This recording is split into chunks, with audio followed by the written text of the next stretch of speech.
우리의 이름은 우리의 주민등록이 되어 있는 이 대한민국 안에 있죠.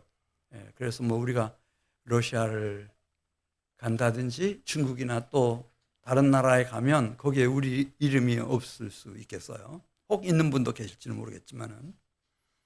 그런데 오늘 20절에 있는 말씀을 보면은 그 이름이 하늘에 있는 사람들이 있다는 거예요. 하늘에 그 이름이 이렇게 기록되어 있는 사람들이 있다. 이걸 맨 처음 느낀 사람은 출애굽기 32장 32절에 보면 모세였어요. 모세가 하나님 앞에 하나님과 깊이 그 기도하면서 주께서 기록하신 책에서 자신 이름을 지우는 문제에 대해서 막 논의하고 있는 모습을 볼 수가 있어요. 모세는 그걸 알았어요. 내 이름이 하늘에 있다. 이것을 바울은 빌립보서 4장 3절에서 생명책이라고 했습니다. 성도들은 하늘에 있는 생명책에 그 이름이 올려져 있다. 그리고 이 생명책을 환상이지만 직접 본 사람이 있습니다. 요한계시록 20장 15절에 있는 말씀을 보면 사도 요한이었습니다. 사도 요한은 하나님 나라에 그 주님의 영광의 보좌 옆에 이 생명책이 있는 겁니다. 생명책. 그 책이 얼마나 중요한지 이렇게 썼습니다. 누구든지 생명책에 기록되지 못한 자는 어디 던져졌죠? 불못에 다 던져진 거예요. 그래요. 오늘 이제 이 누가복음 10장에 보면은 내 이름이 그냥 이 땅에만 지금 있는 건지 정말 하늘에 생명책이 있겠는데 그 생명책에 내 이름이 올려져 있는지 이걸 알 수 있는 방법이 있다는 거예요. 이걸 예수님이 직접 알려주셨어요. 3가지 알려주셔요. 하나님 나라 생명책에 이름이 기록된 사람들은요, 지금 이 땅 위에서 살아갈 때 보내심을 받은 자로 산다는 거예요. 내가 어디서 왔지? 이거 어디로 가는 거야? 도무지 모르겠구나. 그게 아니고요. 주님께로부터 보내심을 받은 자라고 하는 게 아주 확실해요. 그래서 파송된 자의 사명감을 가지고 살아간대요. 지금 여기서, 이 땅 위에서. 두 번째는 또 그거 얘기해요. 이 땅에는 종교가 없는 곳은 없어요. 신이 얼마나 되는지 셀 수도 없어요. 너무너무 많으니까요. 그런데 유일하신 참 하나님 만군의 여호와를 제대로 섬기는 그 길을 알아요. 누가? 하늘에 있는 생명책에 기록된 사람들은. 그래서 어떻게 하나님을 섬기는가? 그 아들을 공경함으로 그의 아버지 하나님을 공경한다는 거예요. 그 얘기를 집중적으로 하고 있어요. 그러니까 뭐 신이 있냐 없냐, 그 신은 어떤 신이야, 그걸 막 자기가 창안해 놔가지고 그렇게 하는 게 아니고 정확하게 하나님의 아들이신 예수 그리스도를 공경함으로 그의 아버지이시며 우리의 창조주이시고 아버지이신 하나님을 공경하는 길로 정확하게 나아가는 사람들이다. 그다음에 3번째는요, 이 하늘에 있는 생명책에 그 이름이 기록되어 있는 사람들은요, 그 사실을 크게 기뻐한다는 거예요. 야, 그렇잖아요. 내가 미국 시민권이 있으면요, 다 얘기해요. 담임 목사님한테도 얘기하고, 셀 식구들한테도 다 얘기해가지고, 나는 미국 시민권이 있다. 이렇게 다 말하죠. 하물며, 이 하늘에 있는 하나님 생명책에 그 이름이 기록되어 있는 사람들이, 그것 때문에 그렇게 기뻐한다는 거예요. 그렇게 막 이 샘물처럼 막 이 기쁨이 막 솟구쳐요. 나는 하나님 나라의 시민이고 백성이다. 이것 때문에. 그래서 하나님을 늘 생각해서 지울 수가 없고 하나님을 사랑하게 되고 그 하나님을 사랑하는 길을 찾고 찾다 보면 오늘 설교 제목처럼 선한 이웃이 된다는 거죠. 이웃을 자기 몸처럼 사랑할 수 있는 선한 이웃이 돼서 이웃을 사랑함으로 하나님을 공경하고 하나님을 영화롭게 하는 길로 가게 돼 있다. 자, 우리 누가복음 10장 1절로 가서 보겠습니다. 누가복음 10장 1절로 보면 뭐 베드로 한 사람을 보내든 아니면 3대 제자를 보내든 12제자를 보내든 제자단을 보내든 70명의 제자를 보내든 세상 끝날까지 이 땅에는 계속 보냄을 받은 사람들이 있을 거예요. 여기 10장 1절은 70문도라고도 하고 70명의 제자들에 대한 얘기하고 있네요. 자, 우리 10장 1절 같이 읽습니다. 그 후에 주께서 따로 70인을 세우사 친히 가시려는 각 동네와 각 지역으로 둘씩 앞서 보내시며 이르시되 추수할 것은 많되 일꾼이 적으니 그러므로 추수하는 주인에게 청하여 무엇을 보내주소서 하라고 했죠? 네, 일꾼들. 보냄받은 일꾼들이 있어요. 네. 하나님 나라에 보냄받은 일꾼들.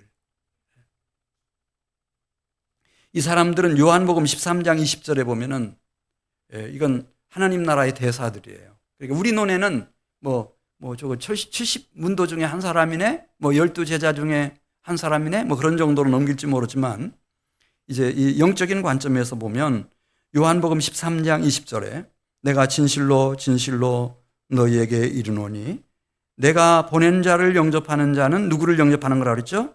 나 예수님을 영접하는 것이요 나를 영접하는 자는 나를 보내신 아버지 하나님을 영접하는 것이라. 이게 뭐 대단한 거죠, 여러분. 하나님 나라로부터 주님으로부터 아버지 하나님께로부터 보냄을 받은 사람들. 이 의식이 이게 흐리멍텅한 게 아니에요. 이게 투철해요. 눈을 뜨나 감으나. 내가 왜 이 세상에 있지? 이렇게. 나는 보내심을 받았다. 누구로부터? 주님으로부터. 하나님께로부터. 이렇게.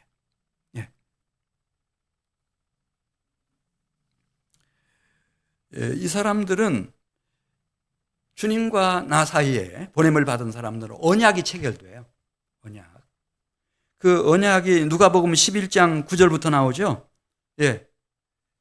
이 사람들은 그 마음속에 주님이 심어주신 언약이 있는데 그 약속이에요. 하나님과 보냄받은 나 사이에 우리 사이에 맺어진 약속인데 이렇습니다. 9절에 내가 또 너희에게 이르노니 구하라 그러면 너희에게 주실 것이요 찾으라 그러면 찾아낼 것이요 문을 두드리라 그러면 너희에게 열릴 것이니 구하는 이마다 받을 것이요 찾는 이는 찾아낼 것이요 두드리는 이에게는 열릴 것이니라. 그러면서 13절에 이 언약 중에서 우리가 꼭 명심해야 할 그 핵심, 이 언약의 핵심이 뭔가 13절 나와요. 너희가 악할지라도 좋은 것을 자식에게 줄 줄 알거든 하물며 내가 하늘에 있는 생명책에 내 이름이 딱 기록된 하나님의 백성이고 하나님의 자녀라고 할 것 같으면 너희 하늘 아버지께서 구하는 자에게 무엇을 주시지 않겠느냐 그렇게 하셨죠? 성령이에요. 성령의 약속이 있어요. 성령을 주시는 거죠. 이 성령은 요한복음 14장 17절에 보면 왜 중요한가 하면 진리의 영이에요. 그래서 우리는 눈에 보이는 것밖에 잘 몰라요. 귀에 들리는 것도 요 며칠 전에 제가 설교 시간에 이런 설교를 다 했네요. 이제 세상의 고속도로변에 있는 터미널이 화재가 났어요. 어떻게 이런 일이 있대요? 제가 신문에서 잠깐 봤는데 장흥 휴게소에서 화재가 났대요. 이렇게 설교를 당당하게 하고 올라갔어요. 근데 어둠침침한 데서 제가 신문을 봤거든요. 사진 나와 있는 거. 딱 보니까 장흥 휴게소가 아니고 청송 휴게소야. 청송 휴게소가 다 불타버렸다는 거예요. 눈으로 봐도 몰라요, 우리는. 그러니 보이지 않는 영적 세계에 대해서 10년 후, 100년 후, 종말 이후에 대해서 우리가 뭘 알아요?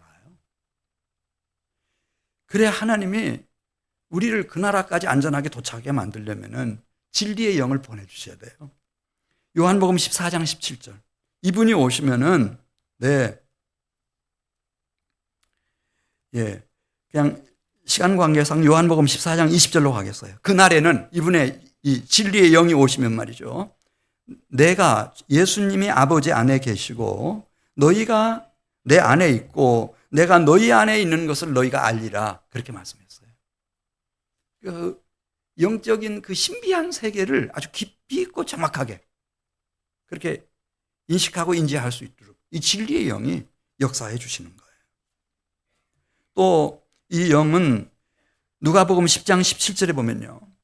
이 진리의 성령의 그 임재가 우리 속에 일어나고 나면 내 안에 힘, 능력이 생겨요. 무슨 능력인가? 누가복음 10장 17절 같이 읽습니다. 70인이 기뻐하며 돌아와 이르되 주여 주의 이름이면 누구도 우리에게 항복하더이다 그랬죠?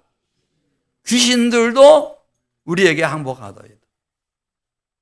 우리 인생들은 무지몽매해서 귀신? 웃기는 소리 하고 있네. 자기 영혼이 있는 것도 몰라요.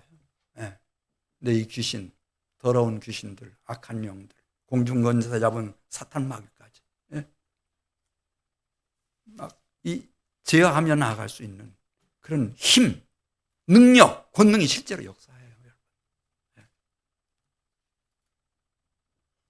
그 얘기를 듣자마자 예수님이 이렇게 화답하시잖아요. 귀신이 문제가 아니고 악령이 문제가 아니다. 누가복음 10장 18절 예수께서 이르시되 무엇이 하늘에서 번개같이 떨어지는 걸 내가 봤다고 그래요? 사탄까지. 굉장한 거예요. 19절 말씀 보겠어요. 그래서 이렇게 보냄을 받은 사람들에게는 하나님의 언약이 주어지고 그 언약을 따라 성령이 임하고 나면은 권능이 역사해요. 권능. 근데 이게 조그마한 힘이나 능력이 아니고요. 놀라워요. 19절을 같이 읽습니다. 내가 너희에게 뱀과 정갈을 밟으며 원수의 모든 능력을 제할 무엇을 주었으니 두나미스 권능을 주었으니 너희를 해칠 자가 결코 없으리라. 이 굉장한 얘기예요. 할렐루야. 우리 이정복 집사님 통해서 얘기 들었는데 그 안동이거든요.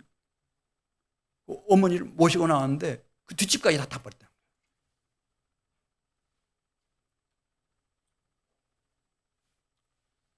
그 불 속에서 이렇게 구해내도록 해칠 자가 없다는 거죠.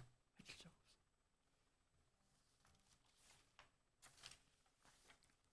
자,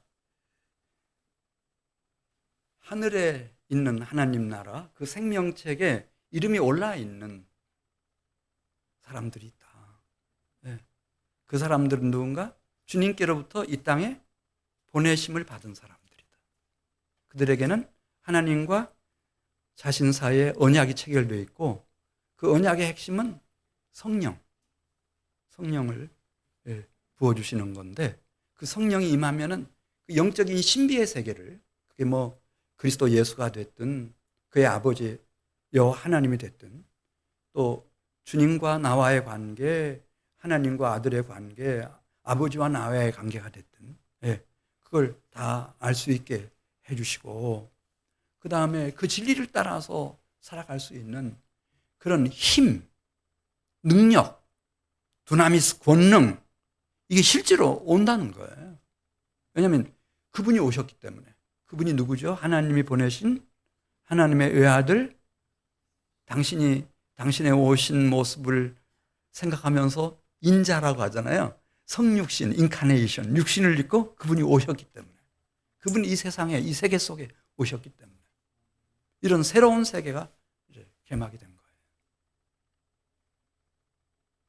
신나지 않아요, 좀? 저는 이런 신학 공부할 때 막 신났는데. 누가복음 11장 23절 보겠어요. 두 번째, 이 하나님을 섬기고 공경하는 것이 무언가? 이것은 누가복음 11장 23절 보면 나와 함께하지 아니하는 자는 나를 반대하는 자. 여기서 나는 누굴까요? 예수 그리스도. 인자이신 예수 그리스도. 나와 함께 모으지 아니하는 자는 해치는 자니라. 나의 아버지 하나님의 나라를 해치는 자니라. 그러니까 이 하나님의 아들 그리스도를 잘라내고는 하나님을 우리가 논할 수 없어요. 누가복음 10장 16절 마지막에 보면 이렇게 말하잖아요. 단언적으로 나를 저버리는 자는, 그래서 누구를 저버리는 행위라고 그랬죠? 나를 보내신 아버지 하나님을 저버리는 행위다. 그래서 예수님을 공경함으로 그의 아버지 하나님을 공경하는 거예요. 이게 건강하고 온전한 신앙이에요. 다른 건 다 가짜예요. 왜냐하면 하나님에게 아들이 한 분밖에 안 계시기 때문에. 그래, 이제 요한복음 5장에 보면 그게 잘 나타나 있어요. 도대체 그러면은 이 아들이신 예수님과 그 다음에 아버지이신 하나님과 어떤 관계냐, 얼마나 친밀한 관계고 얼마나 신비한 관계이기 때문에 이렇게 되는가. 아들을 공경함으로써만이 그의 아버지 우리의 하나님을 공경할 수 있는가. 네, 이렇게 예수님이 말씀하셨어요. 예수님이 하나님 아버지를 얼마나 공경하는지를 보여주는 대목인데, 자기가 하늘로부터 왔고 아버지 품속에서부터 오기는 왔지만은 아버지께서 하시는 일을 보지 않고는 자기가 아무것도 할 수가 없다는 거예요.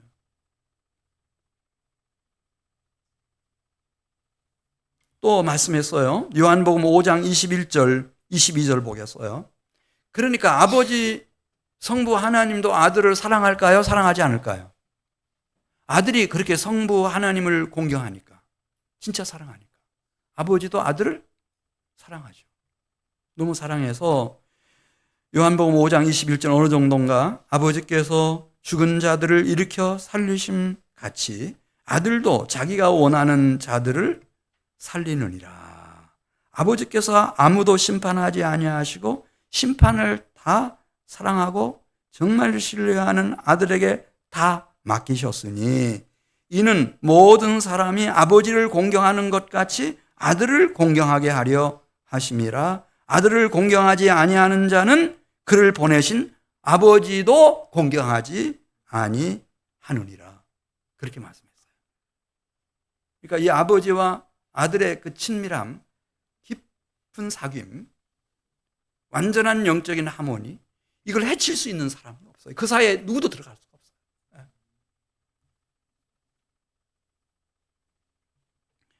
요한복음 5장 26절, 27절 보겠습니다. 따라서 이분이 왔다고 하는 것은 하나님의 독생자 그리스도께서 인간의 몸을 입고 이 세상에 인자로 성육신하셔서 오셨다고 하는 것은, 이건 어마어마한 사건이에요. 우리 요한복음 5장 26절 같이 읽습니다. 아버지께서 자기 속에 생명이 있음 같이 아들에게도 생명을 주어 그 속에 있게 하셨고 또 인자됨으로 말미암아 심판하는 권한을 아들에게 주셨느니라. 네, 이분이 이 세상에 성육신 하셨다고 하는 거, 인카네이션 하셨다고 하는 거, 인자로 오셨다고 하는 것은 굉장한 사건이에요. 진짜 굉장한 사건이에요. 하나님 나라에서는 적어도. 요한복음 12장 31절 말씀 보면 이분이 오셨기 때문에 이제 어떤 일이 이 우주 끝까지 이 세계 안에 일어나게 됐는지 12장 31절 설명합니다. 이제, 여기 이제라는 거는 우리 영어로 표현하면 now예요. 과거도 아니고 미래도 아니고 now, 현재. 이분이 오신 현재. 이 세상에 대한 심판이 이르렀으니 누가 쫓겨나요? 이 세상 임금이 쫓겨나는 거예요. 공중권세 잡은 사탄 마귀가 쫓겨나는 거죠. 쫓겨나. 이 아주 실제적인 면을 우리에게 전해주는 기사가 있는데 요한계시록 12장 7절부터 나와요. 요한계시록 12장 7절부터 보면 너무 적나라하게 이 하나님의 나라에서 아주 치열한 영적인 싸움이 진행이 되는 장면이 나와요. 네. 그 싸움이, 영적 전쟁이 어떻게 진행됐나? 요한계시록 12장 7절입니다. 하늘에 전쟁이 있으니, 어마어마한 전쟁인 거예요. 이제 이쪽에는 천사장 미가엘이 이끄는 천군, 사자들 이렇게 말하죠. 미가엘과 그 사자들, 하늘의 천사들이고, 그리고 맞은편에 지금 공격해 오는 상대는 용과 그 사자들이에요. 하나님을 향해서 반역을 일으켰던 용. 네. 얼마나 격렬하게 싸움이 벌어졌는지.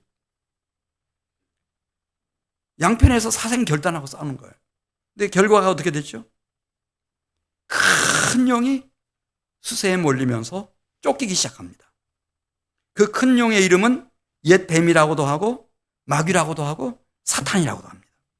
그리고 온 천하를 꿰는 자입니다. 아담과 하와 때부터. 그가 땅으로 내쫓겨납니다. 그리고 그 사자들도 쫓겨납니다. 그때부터 하늘에서는 신비한 일이 일어났습니다. 여러분. 그 이전까지는, 인자가 오시기 전까지는 이 사탄 마귀가 참소하는 자예요. 그렇게 의인인 욥을 밤낮 없이 하나님 앞에 계속 참소해요. 고자질하고 막 계속해서 끝도 한도 없어요. 여호수아 같은 그 바벨론에서 돌아온 경건하고 거룩한 제사장을 하나님 앞에서 막 계속 참소하고 막 대적하고 막 죽이려고 덤비잖아요. 이 사탄 마귀가 그랬어요. 근데 요한계시록 12장 10절부터 있는 말씀 보면, 요한계시록 12장 10절 보겠습니다. 하늘에 큰 음성이 있어 이르되 이제 인자가 이 땅에 오심으로써 now 지금부터는 우리 하나님의 구원과 능력과 나라와 또 그의 그리스도의 권세가 나타나기 시작하는 거예요. 그래서 그들이 다 쫓겨났어요. 하나님 앞에서부터 다 쫓겨났어요. 그러니까 하나님 앞에 막 욥을 참소하듯이 대제사장 여호수아를 막 고발하고 공격하듯이 더 이상은 그렇게 할 수 없게 돼버린 거예요. 뿐만 아니라 요한계시록 20장 1절부터 10절까지 쭉 보면은요, 이제 이 인자 그리스도께서 완전히 장악을 해요. 장악을 해서 이 더러운 귀신들과 악한 영들과 하늘의 공중권세 잡은 사탄 마귀를 직접 관리를 해요. 특별 관리를 해요. 그 얘기가 요한계시록 20장 1절부터 쭉 나오잖아요. 결박을 해서 무적행에 쳐넣기도 하고 옛뱀 사탄 마귀를요. 1000년 동안 필요한가 싶으면은 잠깐 풀어놓지만은 그러나 그가 할 수 있는 것이 딱 제한되어 있어요. 네, 인자이신 그리스도가 다 통제하는 거예요. 그 통제권 안에 다 있어요. 그래 뭐 풀려나자마자 또 막 미혹하죠. 온 땅을 다 미혹해서 곡과 마곡이며 막 바닷가의 모래알처럼 많은 사람들을 막 선동해가지고 성도들의 진과 사랑하시는 성을 막 애워싸고 그렇게 하지만은 해칠 수가 없어요. 이미 그리스도의 수중에 다 있어서 그리스도께서 하늘에서 불을 쏟아 부어가지고 다 살라버리시고, 그리고 이 공중권세 잡은 사탄 마귀를 불과 여왕으로 타는 불못에 집어넣었는데 그때 그 기록이 나와요. 이미 다 관리하셨어요. 짐승들도 거기 가 있었고 보니까 거짓 선지자들도 거기 가 있었고 음녀도 심판하시고 다 하셨어요. 이미 인자로 오신 그분의 수중에 다 들어간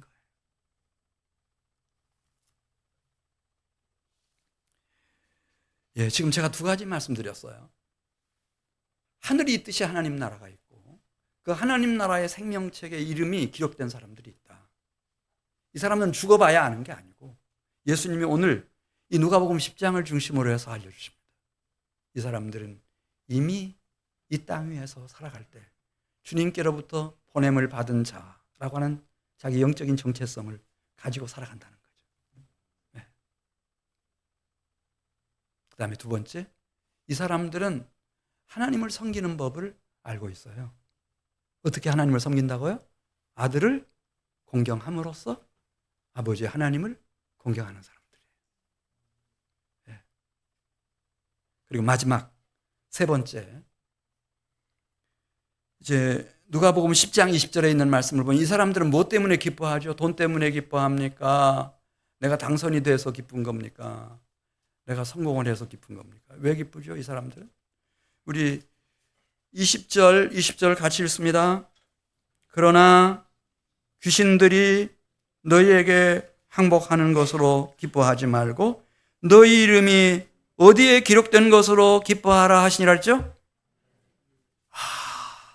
내 이름이 미국 시민권자로 기록된 게 아니고 영원한 영광과 진리의 나라, 내 아버지 하나님의 나라에 내 이름이 기록됐다.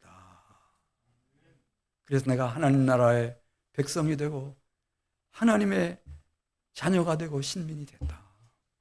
그것 때문에 그렇게 기뻐하는 거예요. 할렐루야. 은퇴를 해도 기쁘고, 사랑하던 배우자가 세상 떠났어도 기쁘고, 그 기쁨을 빼앗아 갈 수가 없는 거예요. 내가 오늘 임종하는 날이에요.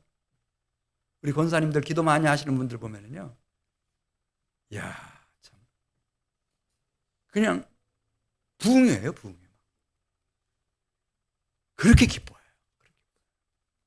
우리 이번에 임원천 안수 집사님도 연락 왔어요. 임종 예배 좀 드려야 될 것 같다. 우리 도착했을 때 이렇게 막 계속 몸을 움직이시고 괴로워하는 표정 있잖아요.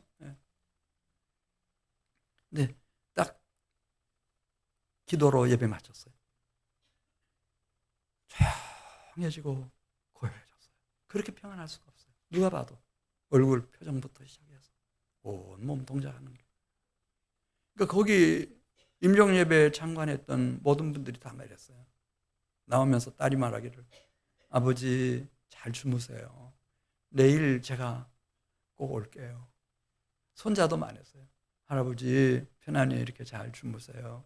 내일 제가 또 올게요. 아내도 말했어요. 똑같이. 거기 있는 사람 다 그렇게 말했어요. 너무 평안한 거예요. 이 생명책에 이름이 기록된 것 때문에 그렇게 기쁜 거예요. 할렐루야.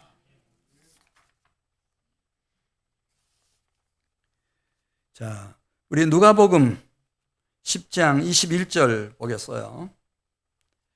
이것은 이 세상 사람들은 모르는 것이라고 했습니다. 네. 이 세상의 지혜와 슬기를 가지고는 이걸 몰라요. 이제 어린아이들처럼 주의 영이 임하면 이걸 알아요.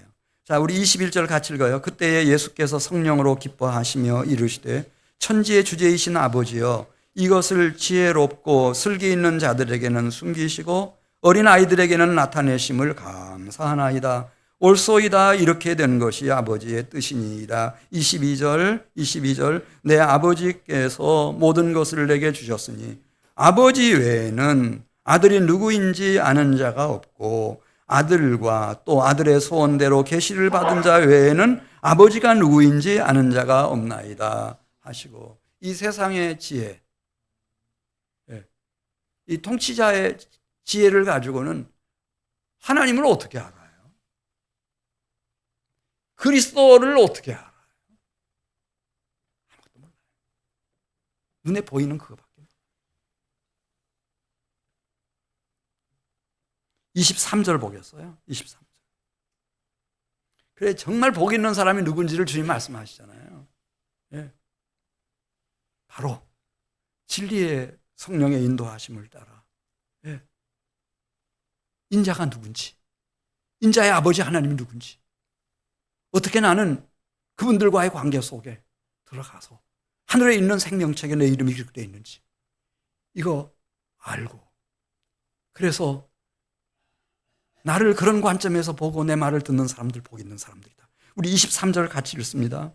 제자들을 돌아보시며 조용히 이르시되, 너희가 보는 것을 보는 눈은 복이 있도다. 내가 너희에게 말하노니 많은 선지자와 임금이 너희가 보는 바를 보고자 하였으되 보지 못하였으며 너희가 듣는 바를 듣고자 하였으되 듣지 못하였느니라. 아멘. 그래서 우리에게 주어진 지혜는 세상 지혜는 아니고 통치자들의 지혜도 아니에요. 그러나 고린도전서 2장에 나와 있는 것처럼 하나님의 지혜예요. 하나님이 영광 중에 만세 전에 준비해 오신 그 신비한 세계를 알 수 있는 지혜. 에베소서 1장 3절 이하에서 그렇게 설명하죠. 하나님이 한 생명의 이름을 하나님 나라 생명책에 기록하기 위해서 하나님이 언제부터 준비하셨나? 창세전에 그리스도 안에서 선택을 하셨다는 거예요. 놀라운 얘기 아니에요. 내가 태어나기 전, 아담과 하와가 지어지기 전, 이 하늘과 땅이 만들어지기 훨씬 전부터 하나님 이 목표를 위해서 이 땅을 만들고 사람을 만들었다는 거죠. 창세전에 선택을 하셨다는 거예요. 그 생명책에 기록할 사람들을 다 선택해 놓으셨다는 거예요. 그리고 또 말씀하셨어요. 네, 다 예정하셨다는 거예요. 예정하셔서 여기까지 이끌어 오셨어요. 오늘 이 자리까지. 이건 전적인 하나님의 은혜인데, 그리스도 안에서 베푸시는 은혜인데, 그래서 영원무궁토록 하나님의 나라에서 그 은혜를 기억하며 하나님을 송축하고 찬양하도록 그렇게 만들어 놓으셨다네요. 예. 따라서 그리스도 예수 안에 있는 사람들의 영적인 이 실제의 모습은 히브리서 12장 22절 보겠어요. 놀라워요.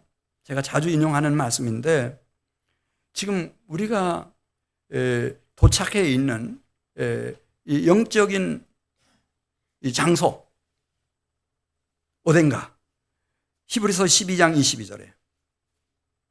22절에 너희가 이른 곳은 시온산이랍니다. 하늘의 시온산. 그리고 하나님의 살아계신 하나님의 도성인 하늘의 예루살렘이라는 겁니다.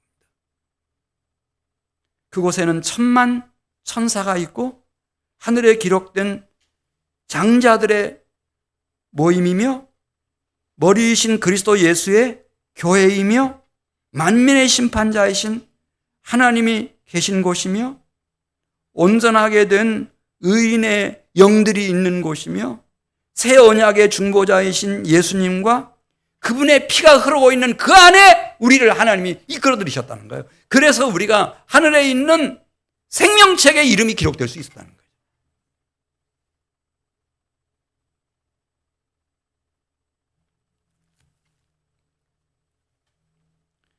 요한복음 3장 35절 보면, 그러면은 왜 우리를 그렇게 창세전에 선택하셔서 이렇게 놀라운 일들을 수행하고 계시는가? 도대체 그 궁극적인 목표가 뭔가? 요한복음 3장 35절에 보면 우리에게 하나님이 주시고 싶어 하시는 게 있어요. 여러 가지 주고 싶어 하시는 게 참 많아요. 사실은 이 몸뚱이도 내 영혼까지 그분이 다 주셨거든요. 어머니도 아버지도 그분이 다 그분이 다 예정하셨다 그러잖아요. 이 대한민국까지 다 예정해 놓으셨는데, 진짜 그분이 주고 싶어 하는 것이 뭔가? 요한복음 3장 35절에 보면 같이 읽으면서 찾아보겠어요. 아버지께서 아들을 사랑하사 만물을 다 그의 손에 주셨으니 아들을 믿는 자에게는 무엇이 있다고 그랬죠? 영생이 있고 아들에게 순종하지 아니하는 자는 영생을 보지 못하고 도리어 하나님의 진노가 그 위에 머물러 있느니라. 요한복음 3장 16절에도 멸망치 않고 무엇을 얻도록 하기 위함이라 했죠? 영생입니다. 영생. 영생이 뭐냐? 영생이 뭐냐? 요한복음 17장 3절에서 영생은 유일하신 참 하나님과 그가 보내신 자 예수 그리스도를 아는 것이다. 안다는 의미는 두 가지가 있어요. 첫째는 우리가 이제 이성적으로 이해하는 것도 아는 거지만은, 예를 들어서 아담이 하와를 알았다. 그랬더니 임신이 돼가 아들이 태어났다. 첫 번째 아들이. 그때 알다라고 하는 그 말은 관계입니다. 관계. 그러니까 영생이 뭔가? 영생은 유일하신 참 하나님과 그가 보내신 자 예수 그리스도를 우리가 이렇게 머리로 이해하는 것뿐만 아니라 관계, 뗄래야 뗄 수 없는 가장 친밀하고 가장 깊은 영원한 관계 속으로 들어가는 거예요. 이게 영생이에요.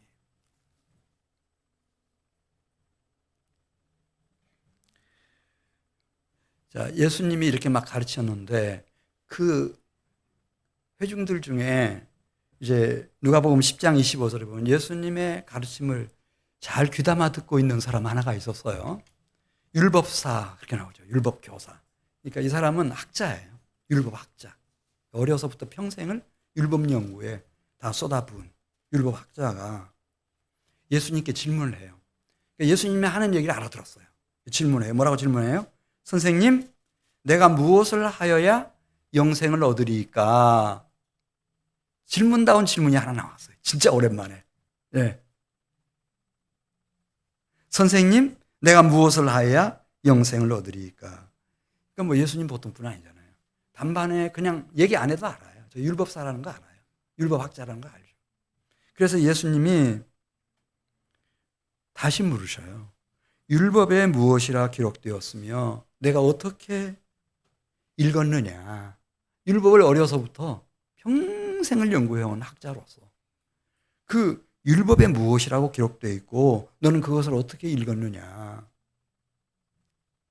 그러니까 이 율법학자가 얘기해요. 네, 뭐 자신 있죠. 이 사람도 그냥 가짜 학자는 아니고 진짜 율법을 제대로 공부한 사람이었어요. 네. 그가 말하기를 내 마음을 다하며 목숨을 다하며 힘을 다하며 뜻을 다하여 주 너희 하나님을 사랑하고 또한 내 이웃을 내 자신같이 사랑하라 하였나이다.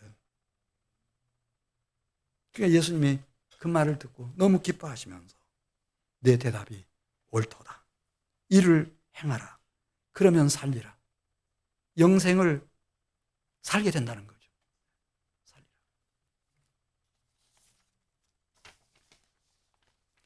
이 사람이 너무 기분이 좋았어요.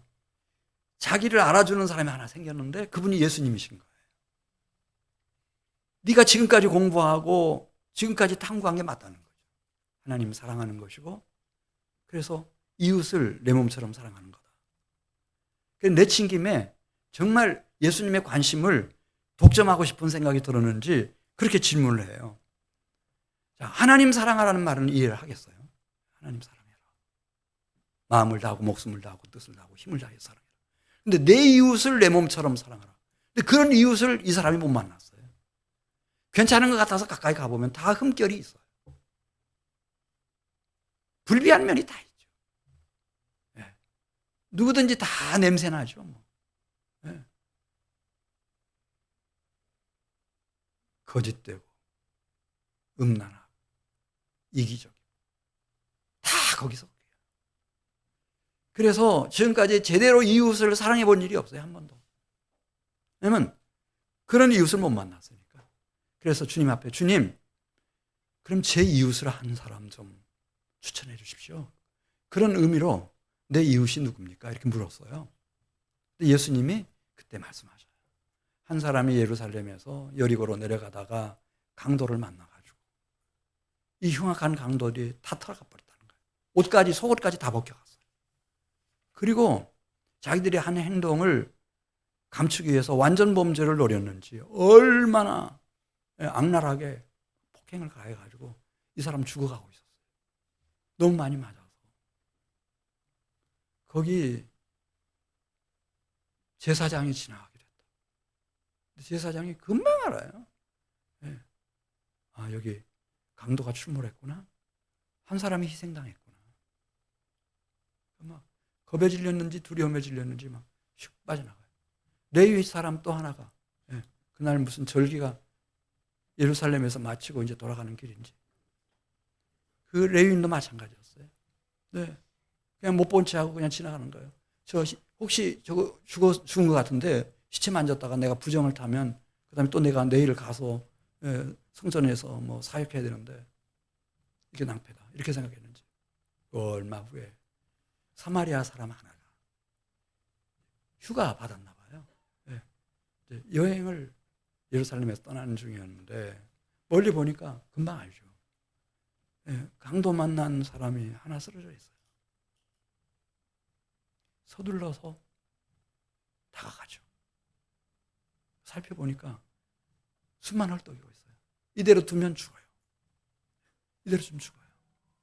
그래서 서둘러서 막 자기 기름병을 따고 그 다음에 포도주병을 열어가지고 그 맞아서 막 피가 낭자한 거길 다 씻어주고 소독해주고 붕대로 다 감아주고 자기가 타고 온 짐승에다 태워가지고 가장 가까이 있는 인근 주막으로 가서 방을 따뜻하게 하고 이 환자를 잘 밤새 돌봐주고 어떻게든지 살려보겠다.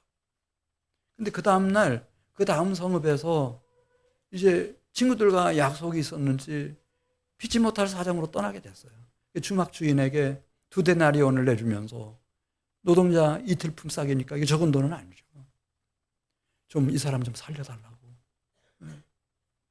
만일에 돈이 더 들게 되면은 내가 돌아오는 길에 꼭 지불을 하겠다.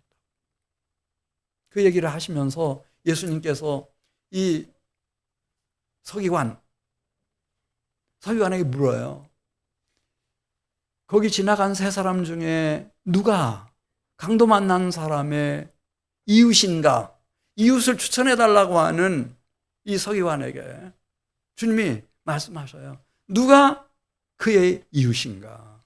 그러니까 그냥 자기도 모르게 툭 튀어나왔어요. 자비를 베푼 자니. 누구라고요? 그거 아무 상관없어요. 뭐 그 레위인이냐, 대제사장이냐, 유다인이냐, 이방인이냐, 멸시 전대받는 사마리아인이냐, 그건 아무 문제가 안 되는 거예요. 이웃이냐 이거죠. 이웃. 자비를 베푸는 이웃. 그리스도 안에서는 이것만 중요한 거예요, 여러분. 이것만 중요한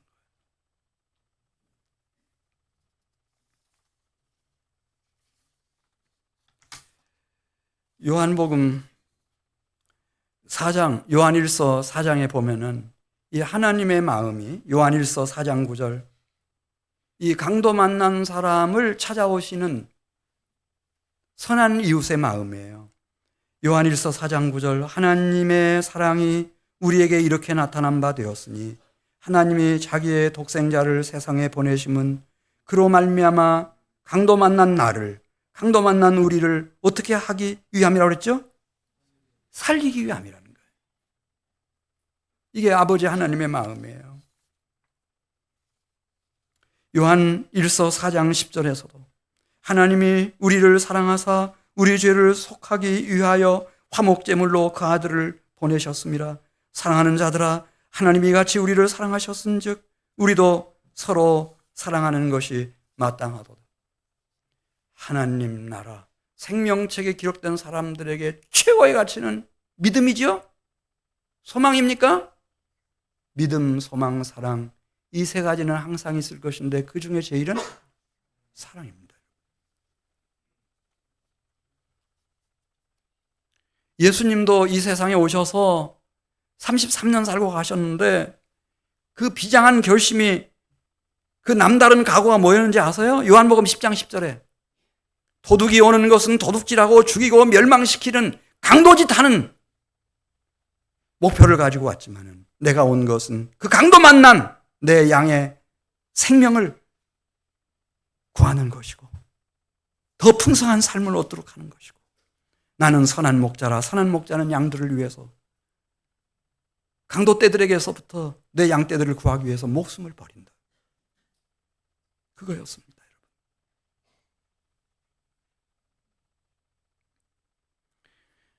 마태복음 7장 12절 말씀 그러므로 무엇이든지 남에게 대접을 받고자 하는 대로 너희도 남에게 대접을 하라 그러면서 이것이 율법이요 선지자니라 마태복음 22장 40절에서 온 율법과 선지자의 강령이 사랑이라고 예수님이 직접 말씀하세요. 거기서는 사랑이라고. 하나님이 왜 당신의 종들을 보내서 선지자들을 보내가지고 구약 성경을 주시고 사도들을 통해서 신약 성경을 주셨나? 사랑하라.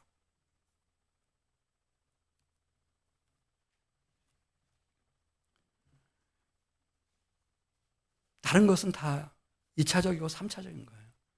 우리가 막 어느 것이 옳냐, 그러냐, 막 그거 따지잖아요. 49%는 이쪽이 옳고, 50%는 여기가 옳고, 또 어떤 때는 뭐 51%가 옳고, 49%가 옳고, 그런 거 가지고, 주님이 정말 원하시는 것은 무엇인가? 자, 이제 6월 23일이 되면 숭어리 샘 입주가 시작이 되고, 여기 바로 교회 가장 가까운 곳에, 단지 중에 가장 가까운 곳에 숭어리 샘 공원이 6월 중순에 이제 완공이 될 겁니다. 그곳은 우리에게는 특별한 애환이 서려 있는 땅입니다. 거기가 우리 종교 부지였으니까요.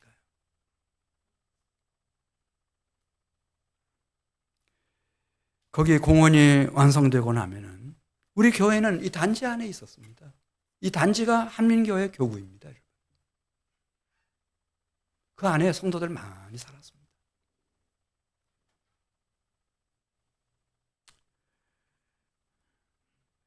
이제 그 기간이 이제 하나님께서 그렇게 맞춰주셨어요. 여름방학 기간으로 이렇게 딱 맞춰주셨는데, 그 공원에 모일 수 있으면 참 좋겠어요.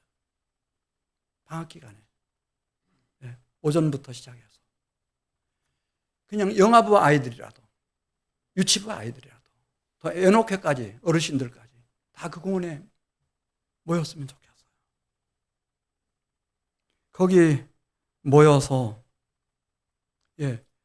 이 전도학자들이 하는 얘기가 있어요. 일평생에 교회 나갈 수 있는 기회가 몇 번 있답니다. 몇 번.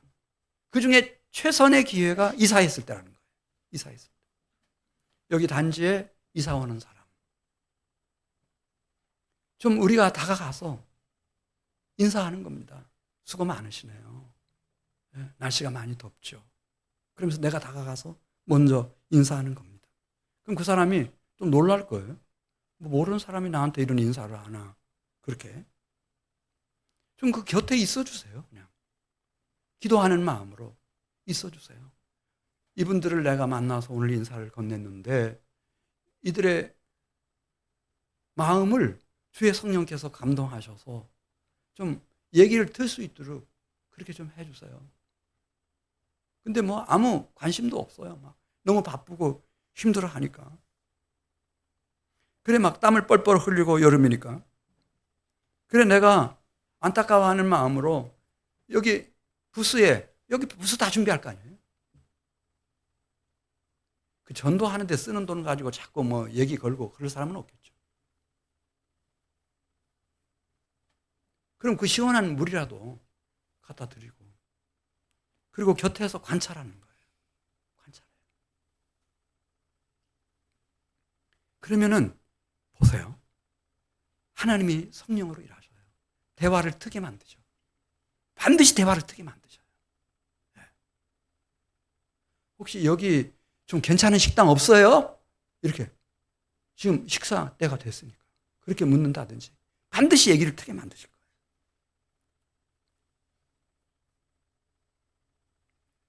그러면은 좀 초청하세요. 여기 부스 있는 대로. 그럼 여기 좀 감자가 됐든 고구마가 됐든 옥수수가 됐든. 교회 재정부에서는 아수 집사님들이 좀 솔선수범이 돼서 그런 거 좀 가득가득 좀 싸놓고, 아이스크림을 대접하든 커피를 대접하든 대접을 하세요. 네. 그 다음에 우리 한민교회는 권사님들이요, 정말 최고 요리사들이 계세요. 그 옆에서 많이 할 필요는 없어요.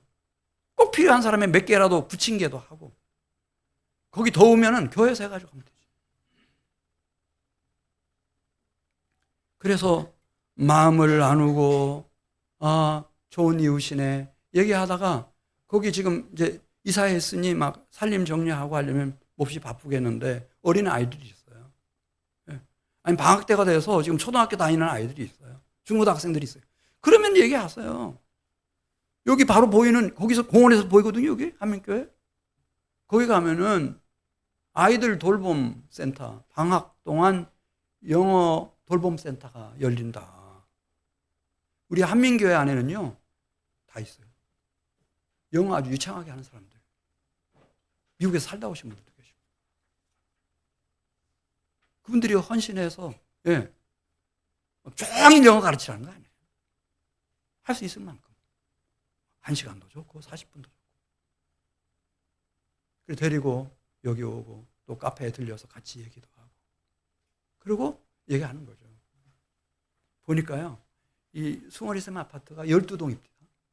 근데 12명 이상이 우리 한민교회에 입주를 해요. 그러니까 얘기할 수 있어요. 사실은 나도 여기 숭어리샘 입주했다. 어제 입주했다. 뭐 이렇게 말할 수도 있고, 우리 집에 한번 놀러 오시라. 그렇게 안 되면 한민교회 카페로 모시고 오세요. 그렇게 해서 다음에 만났을 때 인사도 하고, 네, 이렇게 이웃으로서, 좋은 이웃으로서 같이 만날 수 있고. 그런 착한 이웃 못 있습니다, 여러분. 잊을 수가 없죠. 그런 사람이 없으니까요. 1988년 12월 성탄절이었어요. 만화가게 하던 한 3평, 4평 되는 곳에서 한민교회 간판만 딱 앞쪽에 붙여놓고 저희 집사람하고 뭐 여동생하고 이렇게 예배 드리는데 무슨 뭐 주일학교가 있습니까? 뭐가 있습니까? 아무것도 없어요. 교인도 없고. 어려웠어요. 100만 원 보증금에 월세 6만 원인가 내는데 거기서 우리 쫓겨났어요. 왜냐하면 100만 원 보증금을 주기로 하는 약속을 우리가 못 지켰거든요. 한 달이 지나도 100만 원이 안 되지. 그때 저는 믿음으로만 막 했거든요. 2달이 지나도 돈이 안 오지. 그러니 주인이 믿겠어요. 쫓겨났죠. 거기서. 그때였어요. 그때 쫓겨나기 바로 직전에 성탄절 날이 됐어요. 근데 그 교회 옆에 교정동 7-1번지 그 골목길에 있는 초등학교 다니는 한 2학년, 3학년짜리 아이들이 성탄절 날 어디 가야 되죠? 교회 가야 되니까 온 거예요. 쑥 밀고 들어왔어요. 허락도 없이. 조용해. 아무것도 없어. 이상하잖아요. 이상하니까 이 아이들이 그때 생각하는 거죠. 시작하는 교회라서 뭐 아이도 없고 선생님도 없고 선물도 없고 아무것도 없네. 이렇게 생각을 했는지 한참 후에 돌아왔는데요. 돌아와가지고 막 아이들이 막 소리가 나고 막 그래요. 제가 어디 갔다 왔는데 보니까 이제 그 교회 개척했다고 다른 교회에서 이렇게 화분을 몇 개 보내왔어요. 화분을 몇 개 보내와가지고 제가 이제 이렇게 화분을 잘 이렇게 돌보고 있었는데 그 화분에다가 문방구에 가가지고 이제 성탄 트리 장식하는 것들을 막 사왔어요.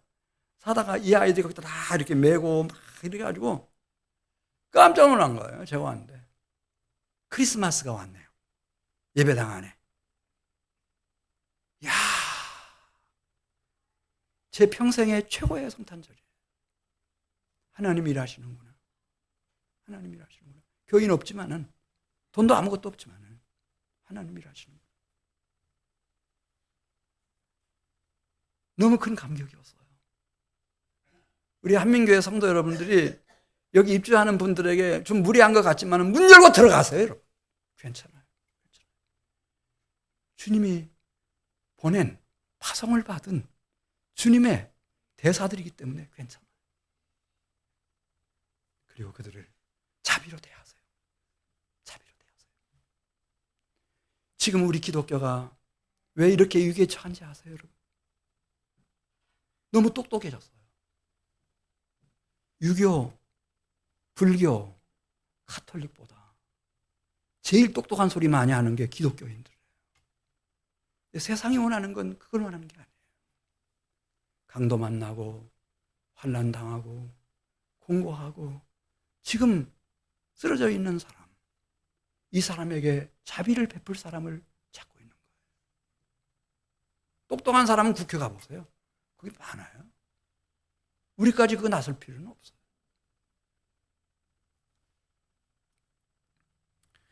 자, 누가복음 12장 33절 같이 읽고 마치겠어요. 저도 구제가 이렇게 중요한지 몰랐어요.